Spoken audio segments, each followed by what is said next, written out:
di dalam penyatuan partai-partai itu, Nasdem tidak mau masuk ke dalam kabinet ya, jadi masih punya independensi ya. Ya pertama pertemuan antara Pak Surya dengan Pak Prabowo ya, itu kan hal yang biasa. Tapi intinya buat saya, Surya Paloh itu sedang berupaya agar yang namanya Nasional Demokrat ini tetap menyatu. Karena Anda tahu ada upaya-upaya dari berbagai pihak ya untuk memecah belah Partai Nasdem. Tidak ada pintu bagi pihak-pihak yang akan berusaha mengambil alih Nasdem, itu pintunya nggak ada. Kenapa belum ada statement yang diberikan langsung oleh Sang Ketum Surya Paloh?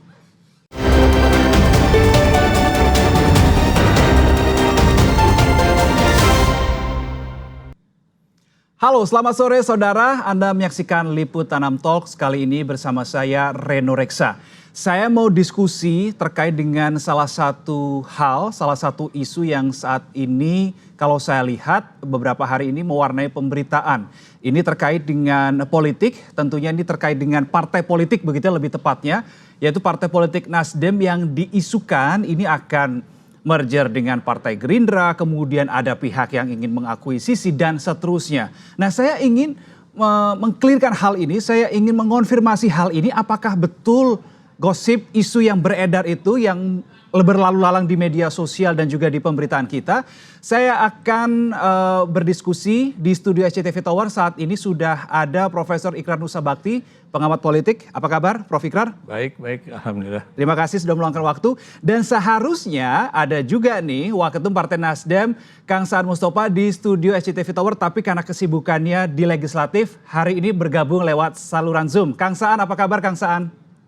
Alhamdulillah baik, Mas Reno, Prof. Ikra. Apa kabar semua? Baik. Baiklah. Terima kasih Kang Saan sudah meluangkan waktu di tengah kesibukannya di DPR.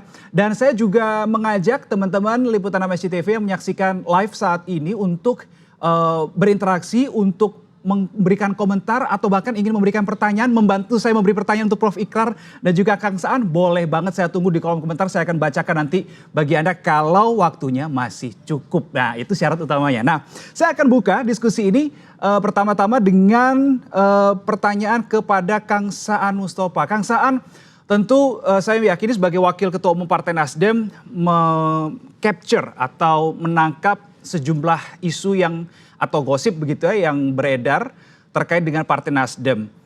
Bagaimana sepengetahuan Kang Saan, Pak Surya Paloh sebagai Sang Ketum ini merespon gosip-gosip itu, Kang Saan? Ya, Pak Surya ya sebagai Ketua Umum terkait dengan akhir-akhir ini gosip atau pemberitaan ataupun rumor itu ya tetap santai, tetap tenang dan Pak Surya memahami ini sebagai sebuah dinamika yang ada dan Pak Surya menyikapinya tetap dengan tenang dan juga menyampaikan kepada seluruh jajaran pengurus untuk mensikapi terkait dengan pemberitaan hari ini itu ya dengan sikap yang tenang dan tidak tetap konsolidasi diperkuat, soliditas diperkuat, militansi dan sebagainya, itu yang disampaikan kepada seluruh jajaran pengurus maupun kader. Jadi tidak ada hal yang berubah. Oke, Kang, tapi kalau saya lihat begitu ya, di unggahan story Instagram secara khusus Partai Nasdem ada juga untuk menyerukan sikap secara damai, seruan damai begitu di DPW Partai Nasdem di daerah di Jawa Timur, Jawa Tengah dan provinsi-provinsi lainnya. Ini mengapa, Kang, kalau memang Pak Surya santai, kenapa yang di DPW tetap ada menyuarakan aksinya begitu? Ya kalau di tingkat bawah ya, di pengurus wilayah maupun di daerah, mereka kan sikapnya tentu dengan dengan pemberitaan hari ini mereka kan tidak menerima ya. Ada 3 hal yang terutama dalam konteks pengurus di level wilayah maupun daerah dan kader itu terkait yang pertama institusi partai ya, kelembagaan. Yang kedua tentu sosok ketua umumnya. Ini kan ada dalam tanda kutip ini di ditangkap oleh seluruh jajaran pengurus di tingkat bawah itu, ini adalah kesannya Nasdem direndahkan. Ada apa direndahkan dalam batas tertentu, bahkan ketua umum dengan karikatur yang ada, terus Nasdemnya dijadikan semacam misalnya PT Nasdem Indonesia Raya Tbk, ini mereka tidak menerima hal tersebut. Nah, sebagai bentuk tidak menerima terkait dengan cover maupun pemberitaan dan lain sebagainya yang itu tidak sesuai dengan faktanya, maka responnya itu beraneka ragam. Ada respon yang memberikan misalnya aksi damai di kantor, ada yang mendatangi kantor PWI dan lain sebagainya. Sekali lagi itu adalah respon spontan dari seluruh jajaran pengurus baik di wilayah maupun di daerah. Dan tentu DPP mensikapi itu sebagai hal yang wajar. Jadi ketika institusinya maupun ketua umumnya diperlakukan seperti itu, mereka bereaksi tapi dalam batas yang masih terkendali ya semuanya, sebagai sebuah bentuk respon terkait dengan soal dalam tanda kutip penghinaan terhadap institusi maupun terhadap ketua umum. Artinya ini adalah ide atau inisiatif dari masing-masing DPW, bukan atas arahan dari DPP?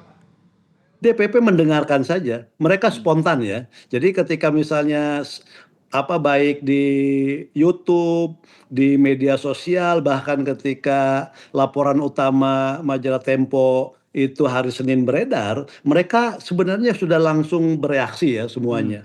Jadi makanya itu adalah reaksi spontan dan juga bentuknya sekali lagi berbeda-beda, dan sekali lagi itu wajar dan masih dalam batas yang menurut saya masih batas terkendali reaksinya, karena kita juga ingin bahwa suasananya juga tetap bisa berjalan dengan baik ya. Tapi ya kita memahami itu semua. Oke, Prof. Ikrar, kalau tadi dikatakan oleh Kang Saan, Pak Surya Paloh sebagai Ketum Nasdem meresponsnya dengan santai saja karena ini part of political dynamic ya, dinamika politik saja.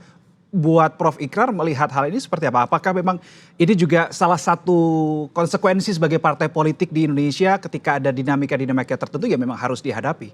Ya, jadi begini ya, karena saya manggil Pak Surya Paloh Bang aja ya, karena biar bagaimanapun dari dulu saya manggilnya Bang gitu. Jadi Bang Surya ini kan memang aktivis pers ya, dan kita tahu dia adalah pejuang kemerdekaan pers ya. Jadi saya tidak heran kalau kemudian beliau juga orangnya tenang dalam menghadapi pemberitaan di majalah Tempo. Dan sebetulnya bukan di majalah Tempo saja ya, sebelum majalah Tempo itu terbit hari Senin kemarin, itu kan yang namanya Bocor Alus Tempo sudah membahas soal itu ya, sudah membahas soal seakan-akan iklan untuk baca majalah Tempo hari Senin kemarin itu ya. Dan kemudian hari Rabunya kita tahu beberapa pimpinan daerah ya, ada yang dari Kaltim, ada wilayah Jakarta, Tangerang, yang tadi Bang Saan bilang juga ya, itu dari Jawa Timur dan sebagainya. Itu kan memberikan tanggapan-tanggapan ya, mendatangi kantor Tempo yang ada di wilayah Palmerah Barat kalau nggak salah ya, yang berdekatan dengan kantor Kompas itu juga ya. Dan saya melihat ya, seharusnya teman-teman di Partai Nasdem ya, khususnya di tingkat bawah, itu berterima kasih kepada majalah Tempo. Mengapa? Karena dengan adanya pemberitaan itu, sense of belonging ya, dari teman-teman pengurus wilayah dan juga anggota dari Partai Nasdem itu bangkit kembali ya. Kenapa saya katakan demikian? Karena Anda juga tahu bahwa ini seakan-akan ada sebuah perselisihan antara Bang Surya dengan beberapa pengurus ya, mengenai, saya beri contoh misalnya siapa yang akan menjadi pengganti beliau ya. Dan khusus tentang merger tadi, itu jelas Tempo itu mengatakan bahwa Surya Paloh menolak merger dari yang disebut dengan PT Nasdem Indonesia Raya Tbk ya. Maksud saya beliau menolak tawaran dari Prabowo Subianto ya yang meminta Surya Paloh itu datang ke Hambalang ya dan kemudian menawarkan soal merger itu ya. Dia menolak kenapa? Karena buat dia Partai Nasdem itu adalah hidup mati dia juga ya. Hidup mati politik juga. Maksud saya ini bukan sebuah partai yang kemudian dengan mudah bisa diperjualbelikan ya. Karena yang ingin memerger atau mengambil alih Partai Nasdem itu bukan cuma Prabowo Subianto. Tapi kan juga Anda lihat ya, ada Gibran Rakabuming Raka juga pengen ambil ini. Kemudian Jokowi juga membantah bahwa dia akan mengambil Partai Nasdem juga, dari mana uangnya. Tapi yang jelas Partai Nasdem itu memang sedang menjadi rebutan beberapa politisi ya untuk kemudian menambah kekuatan mereka. Ya. Kalau menjadi rebutan berarti ada sesuatu yang menarik di Partai Nasdem. Menurut Prof. Ikrar apa yang menarik dari Partai Nasdem? Kalau buat saya Partai Nasdem itu tetap menarik ya. Kenapa? Karena Anda tahu bahwa partai ini adalah partai yang dibentuk oleh Bang Surya Paloh ya. Dan diawali dengan apa yang disebut dengan sebelum jadi partai Ormas ya, Ormas Nasdem ya. Saya waktu itu juga hadir, waktu itu diundang sama Bang Surya di Medan ya. Kemudian saya juga diminta oleh Bang Surya untuk membahas buku beliau, Sang Ideolog ya. Itu saya baca ya. Anda juga harus baca, itu menarik itu. Bagaimana beliau itu kemudian pada saat pemilihan umum 2004 kalau nggak salah ya. Beliau didekati oleh Pak SBY ya supaya Metro TV itu juga kemudian bisa macam-macam lah gitu. Tapi intinya buat saya Surya Paloh itu sedang berupaya agar yang namanya Nasional Demokrat ini tetap menyatu. Karena Anda tahu ada upaya-upaya dari berbagai pihak ya untuk memecah belah Partai Nasdem ya.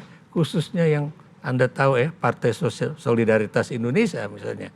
Itu kan Wakil Ketua Umum Partai Nasdem kan udah diambil dan kemudian beberapa pengurus di wilayah ya termasuk ya di Makassar itu yang kemudian juga sedang diiming-imingi jabatan dan kemudian macam-macam lah ya. Berarti Anda membaca beberapa kader Nasdem yang keluar dari Partai Nasdem kemudian berhijrah ke partai lain, dalam hal ini adalah PSI yang baru saja Anda sebutkan itu sebagai upaya untuk menggembosi Partai Nasdem menurut Anda? Bukan menggembosi, paling tidak ingin berupaya supaya tidak sedikit dari pimpinan-pimpinan di daerah itu ya, khususnya mereka yang kemudian menduduki jabatan sebagai kepala daerah itu kemudian bisa gabung dengan partai mereka gitu kan. Tapi dengan adanya pemberitaan Tempo ini terbukalah mata dari teman-teman di DPW Partai Nasdem ya. Wah, ini kita harus menyelamatkan institusi partai kita. This is bukan partai for sale, tapi ini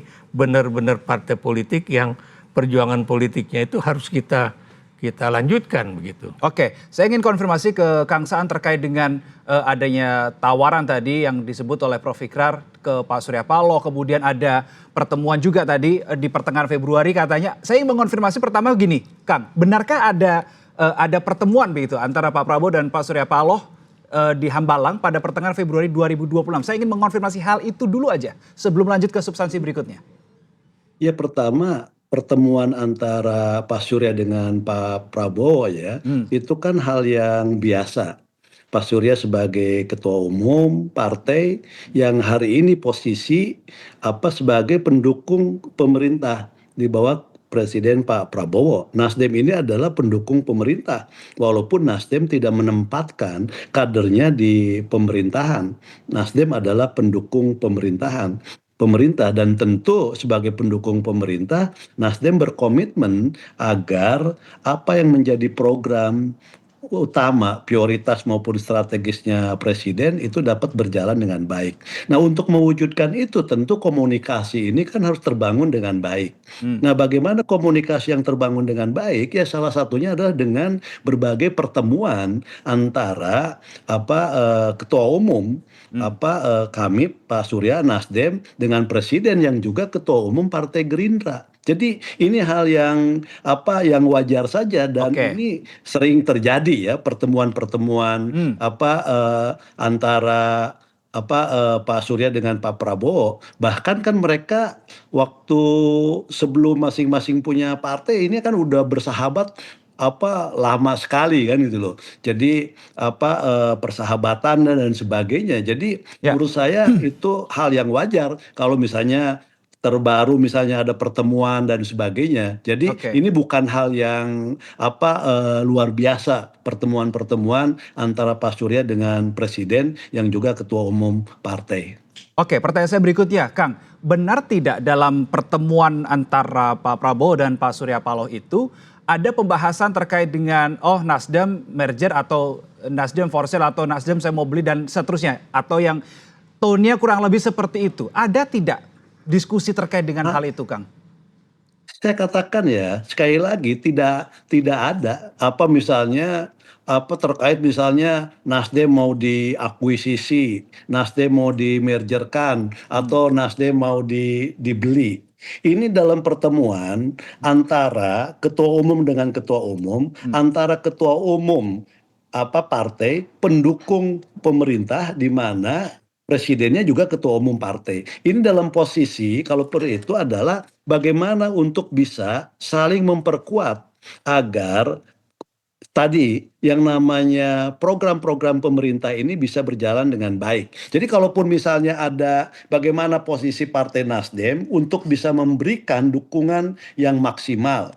Jadi sekali lagi itu tidak ada istilahnya pembicaraan-pembicaraan ya yang misalnya tadi mengarah bagaimana misalnya seakan-akan Nasdem menyerahkan diri agar partainya tadi di merger dalam bahasa Tempo ya atau diakuisisi itu nggak ada. Ini dalam posisi sekali lagi ini dalam posisi setara dalam hal pembicaraan dan tentu konteks pembicaraannya itu tidak hanya fokus hal-hal yang seperti disampaikan karena saya juga tidak tahu persis karena beliau berdua yang kalaupun terjadi pertemuan yang bertemu jadi sekali lagi pertemuan-pertemuan yang terjadi itu adalah sebagai sebuah mitra di mana Nasdem adalah bagian dari koalisi pemerintahan Pak Prabowo. Oke, Kang, tapi salah satu klarifikasi yang diberikan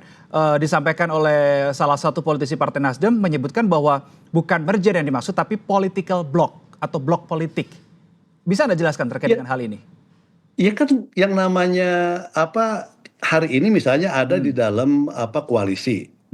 Bahwa dalam koalisi nanti ke depannya misalnya ada political block atau aliansi strategis antara Nasdem dan Gerindra itu kan bagian dari sebuah upaya bagaimana agar pemerintahan ini bisa sekali lagi berjalan optimal, berjalan maksimal dan sukses. Maka penting sekali lagi istilah political block ataupun misalnya aliansi strategis dan sebagainya itu terus salah satu bagian upaya sekali lagi untuk membangun agar jalannya pemerintahan ini berjalan dengan maksimal. Oke, baik. Saya ingin tanyakan ke Prof. Ikrar. Political block. Saya mencoba membaca, oke ini ada political block, kemudian ada juga yang namanya tadi disebut koalisi. Itu apa spesifik perbedaan sebetulnya kalau menurut Prof. Ikrar? Jadi begini ya, saya bisa memahami mengapa teman-teman dari Partai Nasdem itu tidak menerima kata PT Nasdem Indonesia Raya Tbk. Kenapa? Karena ini berarti merger dalam artian perusahaan, ya.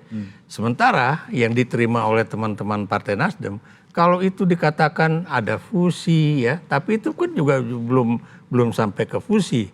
Karena kalau kita bicara fusi yang terjadi, contohnya misalnya tahun 1973 ya, di mana 9 partai politik dan juga Golkar itu kemudian Golkar itu berdiri sendiri ya sebagai golongan fungsional, kemudian yang partai-partai Islam masuk ke P3, kemudian yang partai nasionalis dan Kristen Katolik itu masuk ke PDI gitu kan. Jadi itu juga nggak akan terjadi lagi seperti yang saat ini diinginkan oleh siapapun ya. Tapi kalau kemudian ingin membuat sebuah political block itu buat saya sah-sah aja, ya, sah-sah aja. Tapi yang jelas Bedanya sama koalisi apa? Political block itu? begini ya, kenapa Nasdem tidak dikatakan sebagai sebuah koalisi? Memang Nasdem itu bagian dari pemerintahan Prabowo Subianto. Pendukung pemerintah tadi Kang Saan bilang. Ya, pendukung pemerintah. PDI juga mengatakan demikian. PDIP itu juga adalah mendukung sampai 2029. Tapi apa namanya? Mereka memiliki suatu kebebasan politik untuk menentukan bagaimana pasca 2029. Tapi yang diinginkan oleh Prabowo ini adalah agar misalnya Nasdem itu juga mendukung Partai Gerindra supaya nanti bisa lebih kuat lagi nih Prabowo Subianto. Kenapa? Karena kan di dalam penyatuan partai-partai itu Nasdem tidak mau masuk ke dalam kabinet ya. Jadi masih punya independensi ya. Tapi Nasdem tetap mendukung pemerintahan Prabowo Subianto ya. Tadi saya katakan ya itu sampai 2029 gitu kan. Jadi apa namanya sebetulnya sah-sah saja kalau kemudian Pak Surya Paloh juga menolak terjadinya merger. Kenapa? Karena biar bagaimanapun kita belum tahu apa yang akan terjadi antara tahun ini sampai 2029 yang akan datang ya. Jadi Sampai akhir tahun ini aja kita nggak tahu apa yang akan terjadi. itu Anda lebih ini lagi ya. Lebih berani Karena mengatakan dinamika kan itu. kita tidak hari ini selesai saja kita belum tahu nanti 1-2 jam yang terjadi apa kan? Ya itulah. Oke. Jadi ya seperti yang kemarin kita juga bisa lihat ya bagaimana Pak Prabowo Subianto juga mendekati Megawati kan. Betul. Dituntun dan kemudian ini juga adalah upaya untuk supaya PDIP itu juga mendukung dalam artian yang tadi saya katakan tidak menjadi bagian dari koalisi tapi dia menjadi bagian yang mendukung ya. Walaupun mungkin posisi Nasdem dengan PDIP mungkin berbeda, tapi yang jelas dia itu bukan bagian dari kabinet Prabowo Subianto dan Gibran Rakabuming Raka. Oke, baik. Kang Saan tadi di awal ketika saya bertanya ke Prof Ikrar terkait dengan isu yang menuju pada Partai Nasdem ini sebetulnya tadi Prof Ikrar bilang bisa ada sense of belonging karena terlihat dari teman-teman di tingkat wilayah ini kemudian langsung merespons begitu ya. Bagaimana Anda merespons menanggapi pernyataan Prof Ikrar ini, Kang Saan? Iya, Partai Nasdem ya sebelum ada kejadian pemberitaan majalah Tempo, secara organisasi kepartean kita melakukan upaya-upaya konsolidasi partai yang secara masif dan terstruktur, baik di level DPP, di level wilayah DPW maupun DPD. Bahkan kita selama tahun 2025 saja itu ada 17 angkatan yang kita lahirkan melalui proses pendidikan politik di Akademi Bela Negara dan itu nasional sifatnya. Jadi 17 angkatan itu hampir lebih dari 5.000 yang sudah kita lakukan pendidikan politik. Belum yang DPW konsolidasi ke daerah-daerah maupun yang daerah lakukan. Artinya memang secara kepartean kita tetap melakukan upaya-upaya fungsi-fungsi kepartean, pendidikan politik, konsolidasi, dan lain sebagainya. Maka wajar ketika misalnya ada, seperti Prof. Ika sampaikan, ketika ada pemberitaan yang dirasakan bukan hanya merugikan bagi partai dan juga bagi ketua umum, tapi juga itu dalam tanda kutip cenderung merendahkan Partai Nasdem dan ketua umum, partai yang memang sudah kita lakukan konsolidasi secara masif ini melakukan reaksi spontan dan ini sekali lagi dalam bacaan Prof. Ika ini adalah bagian memperlihatkan bahwa soliditas pengurus itu memang terjadi. Nah yang kedua saya juga ingin sampaikan bahwa terbaru ini kan ada yang namanya BRIN itu kan membuat yang namanya indeks kelembagaan politik ya. Jadi ada terkait, jadi mengukur indeks soal kelembagaan partai politik. Dan Nasdem itu ada di posisi kedua dalam indeks kelembagaan. Jadi hal-hal seperti itu, apa yang diberitakan misalnya seakan-akan Nasdem politiknya lebih sempit, misalnya lebih kepada keluarga dan sebagainya, dari sisi penelitian indeks kelembagaan politik, Nasdem ini ada dalam posisi yang baik ya, ada di posisi kedua. Jadi sekali lagi soliditas Nasdem ini ditunjukkan kepada publik itu lewat tadi, seperti Prof. Ikra sampaikan, respon terhadap pemberitaan yang merugikan Partai Nasdem. Sebenarnya ini sudah ada, tapi manifestasinya, mewujudnya itu di hari Selasa, Rabu kemarin lah gitu, sebagai respon terhadap pemberitaan. Oke, Kang, salah satu juga hal lain yang dibicarakan selain merger dengan Gerindra itu adalah terkait dengan Partai Nasdem ini yang katanya mau diakuisisi oleh, ada yang dibilang pengusaha setingkat menteri begitu. Nah, ada tidak, atau Kang Saan paham nggak sih ini siapa sih yang sebenarnya sedang dimaksud, ciri-ciri yang disebutkan ini pengusaha tapi setingkat menteri, Kang Saan? Kita nggak tahu, karena memang kita nggak merasakan bahwa partai ini dalam posisi yang mau diambil alih oleh orang lain atau diakuisisi. Apakah itu pengusaha tadi misalnya setingkat menteri dan sebagainya, itu nggak ada. Saya ingin sampaikan, dalam bahasa saya, tidak ada pintu bagi pihak-pihak yang akan berusaha mengambil alih Nasdem, itu pintunya nggak ada. Kenapa saya katakan pintunya tidak ada? Pertama, Nasdem ini dalam posisi yang sedang solid-solidnya di tengah dinamika eksternal yang ada. Tadi Prof. Ika menyampaikan, misalnya ada upaya-upaya mengambil kader-kader, mengganggu ya eksistensi partai dengan cara mengganggu, menggoda kader-kadernya untuk beralih.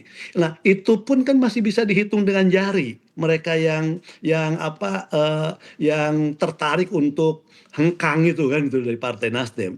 Dan ketika ditanya kenapa misalnya Nasdem bagaimana sikapnya, Ketua Umum selalu menyampaikan bahwa mungkin mereka sudah jenuh di Nasdem, mencari tantangan baru, mencari suasana baru kan itu loh. Atau dalam batas tertentu mereka sedang menguji kemampuannya di tempat yang baru. Jadi kita juga merespon dinamika internal, ada sebagian yang hengkang itu dengan sikap yang ini hal fenomena yang wajar, fenomena yang umum terjadi tidak hanya di Nasdem tapi juga di tempat lain. Jadi berarti Nasdem tidak merasa rugi ketika ada kadernya kemudian memilih hengkang kemudian pindah ke partai lain? Ya, kita ada yang keluar tapi juga ada yang masuk. Jadi yang masuk ke Nasdem yang baru-baru ini itu banyak juga. Misalnya saya contohkan yang terbaru masuk Wakil Gubernur Maluku. Itu masuk Partai Nasdem. Ada yang baru pensiun misalnya Bintang 3, dulu calon wakil gubernur di Jambi, masuk Nasdem juga Pak Sudirman. Wakil Gubernur Maluku Abdullah Panat masuk ke Nasdem. Ini hal yang sekali lagi ada yang keluar tapi juga ada yang masuk.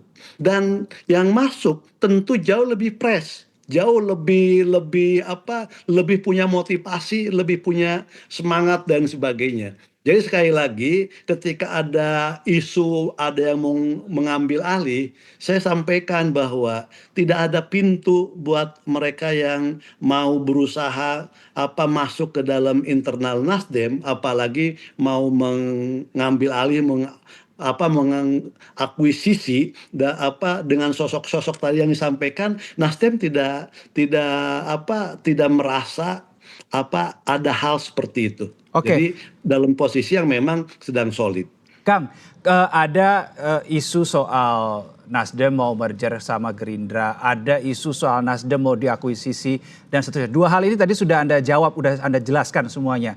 Nah, menurut Anda kenapa sih sampai harus ada dua isu ini sehingga yang menerpa Nasdem? Apa yang Nasdem rasakan sebagai partai ketika digoyang dengan dua hal ini?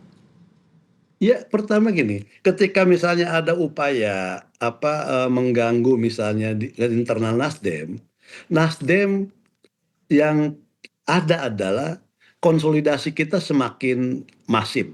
Jadi kita semakin masif melakukan upaya-upaya konsolidasi, pendidikan politik kita juga semakin frekuensinya semakin tinggi. Nanti tanggal 24 kita sudah mulai lagi gelombang kedua terkait dengan pendidikan politik dan kaderisasi karena kita memiliki Akademi Bela Negara Nasdem di Pancoran ABN, kita terus semakin masif ya terkait dengan hal tadi. Yang kedua, memang Nasdem ini wajar ketika orang melihat Nasdem karena memang dari pemilu pertama sampai pemilu kedua tren Nasdem ini kan grafiknya naik loh. Saya selalu menyampaikan ujian partai baru kayak seperti Nasdem itu di pemilu ketiga. Kalau di pemilu ketiga perolehan suaranya terus naik, maka pelembagaan partai itu sudah berjalan sebagaimana mestinya. Karena memang pemilu pertama, kedua naik. Dari pemilu kedua ke pemilu ketiga naik. Dan ini yang terjadi pada Nasdem. Maka Nasdem sebagai partai baru 3 kali pemilu ada di posisi 4 besar di parlemen. Pemilu kedua dan ketiga kita ada di posisi 4 besar di parlemen. Jadi, nah, dan grafiknya naik. Oke. Nah, ini yang membuat mungkin banyak orang untuk melirik Nasdem.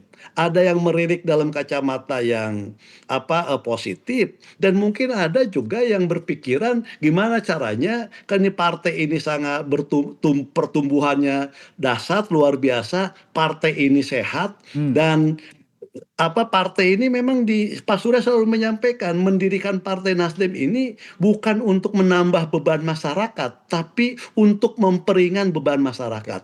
Maka salah satu idealisme yang dilakukan oleh partai dengan politik non transaksionalnya, politik yang tidak pragmatis, dalam terjemahan tertentu adalah politik tanpa mahar.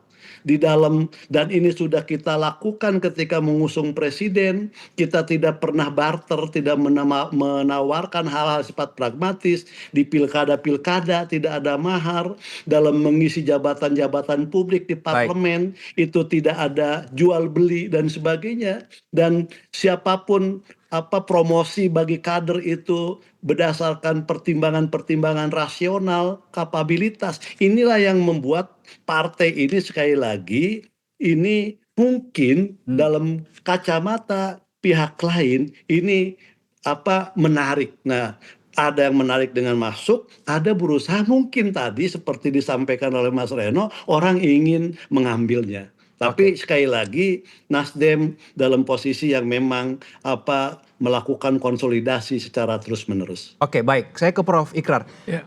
Kang Saan bilang Nasdem menarik karena tren dari pemilu pertama berarti 2014 ya yang diikuti 2014, 2019 dan 2024. Grafiknya naik tadi Kang Saan bilang. Nah, Kang Saan juga bilang ada yang melihat wah ini menarik gitu dalam kacamata yang positif, tapi ada juga yang melihat ini sebagai kacamata negatif. Saya mencoba berpendapat negatif ini bisa jadi dimaknai sebagai threat atau ancaman. Kira-kira siapa yang melihat Nasdem ini sebagai partai yang menarik? Siapa yang melihat Nasdem ini kira-kira ya sebagai ancaman? Ya, jadi kita bisa lihat saja ya, mengapa Presiden Prabowo misalnya berupaya untuk kemudian juga menarik Ketua Umum Partai Nasdem ya, Surya Paloh. Itu yang tadi saya katakan bicara mengenai bagaimana kalau kemudian terjadi penggabungan dan kemudian nanti bisa saja itu jumlah pemilihnya itu angkanya sampai 23% ya. Yang pokoknya ini juga seperti juga yang dilakukan oleh PDIP, bagaimana juga ini pasang kuda-kuda PDIP kan juga demikian juga. Karena masih ada orang-orang juga yang ingin memporak-porandakan PDIP ya, termasuk juga mantan Presiden Joko Widodo misalnya kan. Dan dalam kaitannya dengan Nasdem ya, kita juga bisa lihat bagaimana misalnya Partai Solidaritas Indonesia ya, yang dipimpin oleh Kaisang Pangarep, anaknya Jokowi, ini kan juga berupaya untuk mengiming-imingi orang-orang atau tokoh dari Nasdem untuk kemudian pindah ke PSI ya. Walaupun yang tadi dikatakan oleh Bung Saan, ini yang kemudian dijaga sebaik-baiknya supaya ini tidak terjadi. Tapi yang tadi saya katakan, apa yang dilakukan oleh Tempo ini adalah sebuah warning. Dan hasil dari warning itu yang tadi saya katakan itu blessing in disguise sebetulnya. Hikmah tersembunyi bagi Nasdem.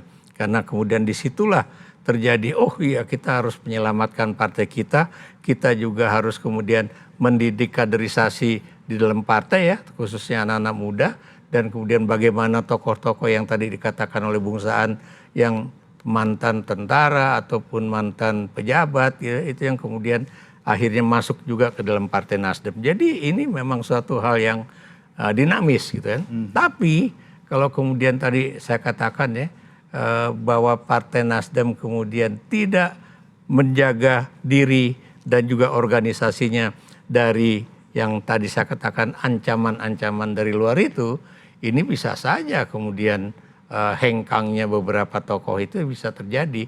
Walaupun tadi saya juga berani mengatakan kalau itu berasal dari PSI, menurut saya tidak menjadi ancaman yang terlalu berat buat Nasdem. Kenapa? Karena biar bagaimanapun orang akan memilih apakah PSI itu punya masa depan politik pada tahun 2029 yang akan datang atau enggak. Kalau itu yang terjadi, saya yakin Nasdem sebagian besar dari kadernya akan tetap memilih bagaimana yang namanya partai ini supaya dijaga dan malah bisa berkembang lebih baik lagi. Terakhir karena durasi kita sudah habis sebetulnya, tapi ingin saya penasaran satu hal. Saya ingin konfirmasi ke Kang Saan.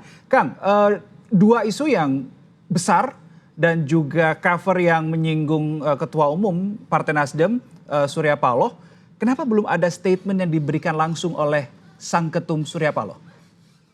Ya tadi, Ketua Umum memahami ini sebagai sebuah dinamika, sebagai sebuah hal yang biasa, sehingga belum belum mengharuskan Ketua Umum ini untuk turun. Ini masih bisa dihandle oleh pengurus-pengurus yang lain. Jadi kita masih bisa mengatasi situasi yang ada hari ini di level pengurus lah. Jadi belum sampai pada posisi bahwa Ketua Umum yang harus menyelesaikan terkait dengan persoalan yang hari ini terjadi. Jadi masih bisa diselesaikan oleh kita-kita lah.